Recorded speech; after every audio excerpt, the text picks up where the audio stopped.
The rain is continuing to come down and people across Kentucky are already seeing the impacts. This video right here is from the Kentucky Transportation Cabinet taken in Warren County, and it shows that this bridge on Jackson Bridge Road completely covered in water.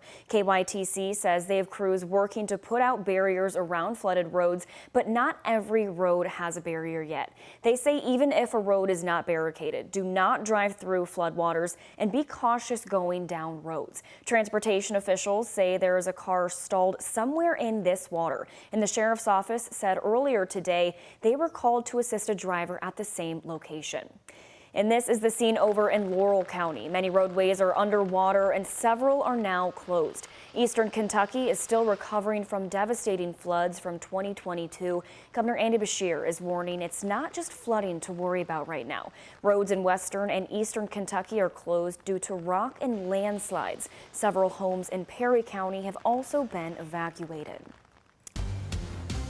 And here in Louisville, the rain picked up about an hour ago. You're taking a live look over the city as the heavy rain continues to pour. You can just barely make out the city, and it's why we've declared today a weather impact alert day. Hello, everyone. I'm Alex Dieterer. Meteorologist Mallory Schnell joins us now. And Mallory, what is the latest with the rainfall? Hey, Alex, certainly a soggy Saturday out there. We did get a few hours of a break here in the Louisville metro area this afternoon, but as Alex mentioned, really over the last hour or so, this radar has filled in all across the metro, and we are expecting rain to continue throughout the evening and into the overnight hours. Our southern counties getting a bit of a break, and they definitely need it. 4 to 5 inches of rainfall in some portions of south central Kentucky, closer to Bowling Green, down at Campbellsville, Litchfield, and you can see just off to our west some thunderstorms being embedded in here as we get a bit of warmth surging northward and a little bit of instability as well. But in terms of rainfall totals so far today, much of Louisville still under an inch as of the latest totals, but that will pick up as we do continue to have several hours of rainfall through the overnight hours. You can see along and south of the parkways, these reds, purples, 3 to 4 inches of rainfall in those trouble spots. And that is why we do have flood warnings in place. That's what you're seeing here in the green, basically Hardinsburg over to Bardstown, Nelson County, areas down to the south, along and south of the parkways, where the heaviest and steadiest rain has been so far today. But a reminder that all of us in the Kentuckiana viewing area, we are all included in a flood watch until 1 p.m. Sunday. Does not mean it will rain until 1 o'clock tomorrow afternoon, but it does mean that the rain that we will continue to see this evening and tonight could bring us issues through tomorrow morning. Eventually, cold air catches up and this rain will transition over to snow tomorrow morning. We'll talk much more about that in your hour-by-hour and 7-day forecast coming up in just a bit. Mallory. Now the rain that we're seeing is falling on top of ground that's already full of water thanks to the snow melt. Louisville emergency crews have been preparing for the deluge all week. New signs put up around low-lying areas are reminding drivers to turn around. Don't drown when you see flooded areas. It only takes about 2 feet of water to carry most vehicles, and that includes trucks and SUVs. Emergency management crews say they're taking every precaution. We were putting resources together to potentially help the rest of the state, and now it could look like, depending on what happens, we could need help from outside in the state. So we're coordinating those resources as well. He also said that barriers are being placed around town in the event that some roads need to be closed. And you can stay in touch with WHAS 11 News anytime, any place with the updated rain forecast this weekend and any potential flooding by downloading the free WHAS 11 app. And just into the newsroom, a woman is dead and her husband has been charged after a domestic-related homicide, according to Jeffersonville police. Officers responded to a domestic disturbance on Westwood Drive yesterday evening after officers say a person close to the family gave them a tip that escalated the situation to a rescue effort. Now, according to a release, as officers attempted forced entry into the home, Taylor Meyer exited through the garage and then aggressively engaged with the officers.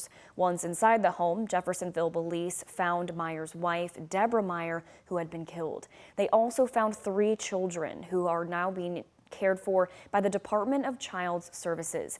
Taylor Meyer was arrested and has been charged with murder.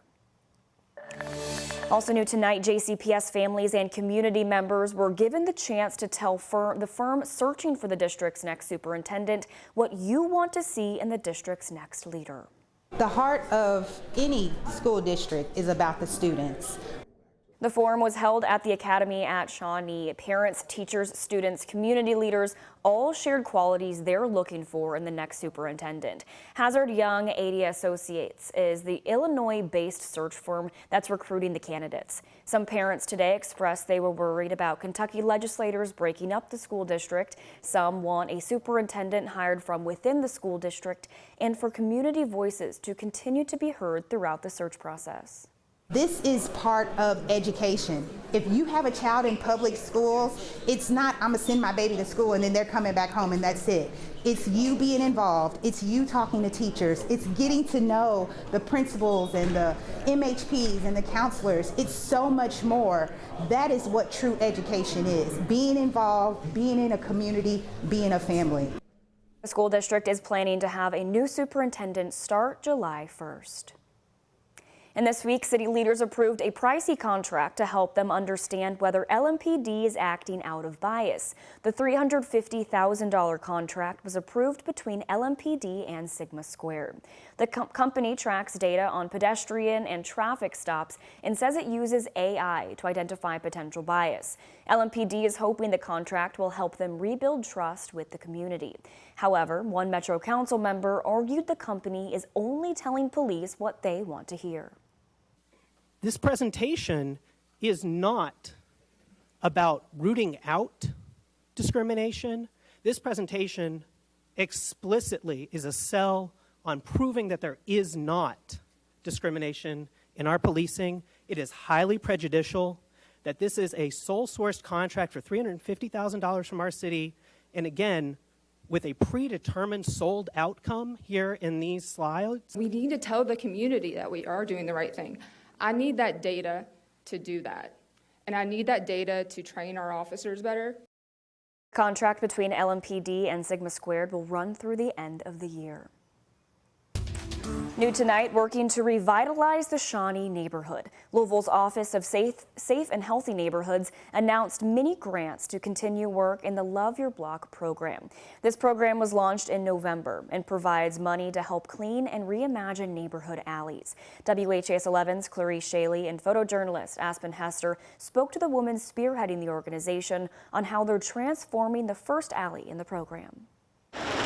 Love Your Block, taking effect in the Shawnee neighborhood with Tate Place. Sacred Earth Community Garden, a community program that pays teens to enrich underserved neighborhoods, work to clear trash and overgrown trees from the alley. Made possible with grant money coordinated through Louisville's Office of Safe and Healthy Neighborhoods. Founder and executive director of the program, Velvet Welch, her kids, and even neighbors filling up 35 bags of trash from the cleanup. Just need some place for the people to be able to appreciate.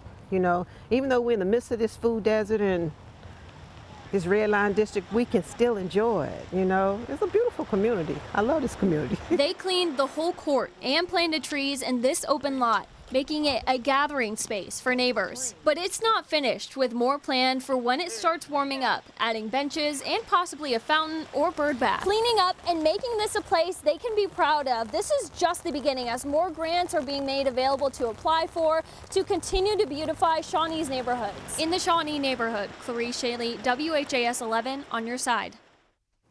The mini grants range from $100 to $4,000 and are open right now to applicants. More information about the program and how to apply for the mini grants can be found on the department's website.